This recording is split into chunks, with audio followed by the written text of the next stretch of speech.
दोस्तों, आज की वीडियो में मैं आपको 5 दिलचस्प पहेलियों के बारे में बताने जा रहा हूं। तो आइए शुरू करते हैं। पहेली नंबर 1, इंसान किस चीज में आसानी से पनप सकता है लेकिन इससे निकलना आसान नहीं है?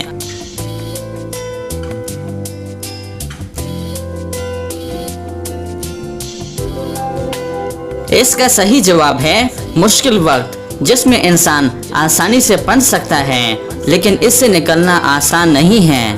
पहेली नंबर 2, वो कौन सी चीज है जो सुबह से लेकर शाम तक सूरज की तरफ देखता रहता है?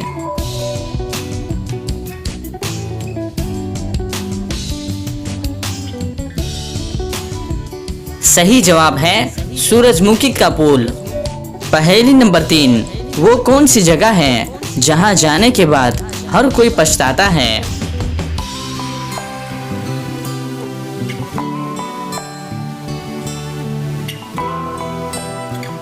इसका सही जवाब है कब्रिस्तान। पहेली नंबर 4, वो कौन सा जानवर है जिसका गोश्त खाना हलाल है लेकिन इस जानवर का गोश्त बेचना हराम है?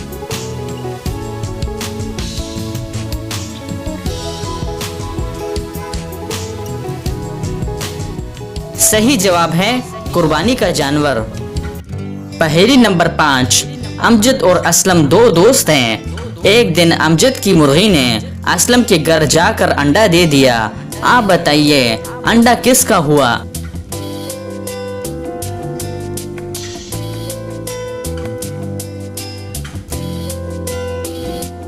इसका सही जवाब है अंडा मुर्गी का हुआ, चाहे जहां भी जाकर दे। तो दोस्तों, उम्मीद करता हूँ कि आज की वीडियो आपको पसंद आई है। अगर पसंद आई है तो लाइक का बटन दबाएं और मज़ीद मालूमाती वीडियोस के लिए हमारे चैनल को सब्सक्राइब कीजिए। शुक्रिया।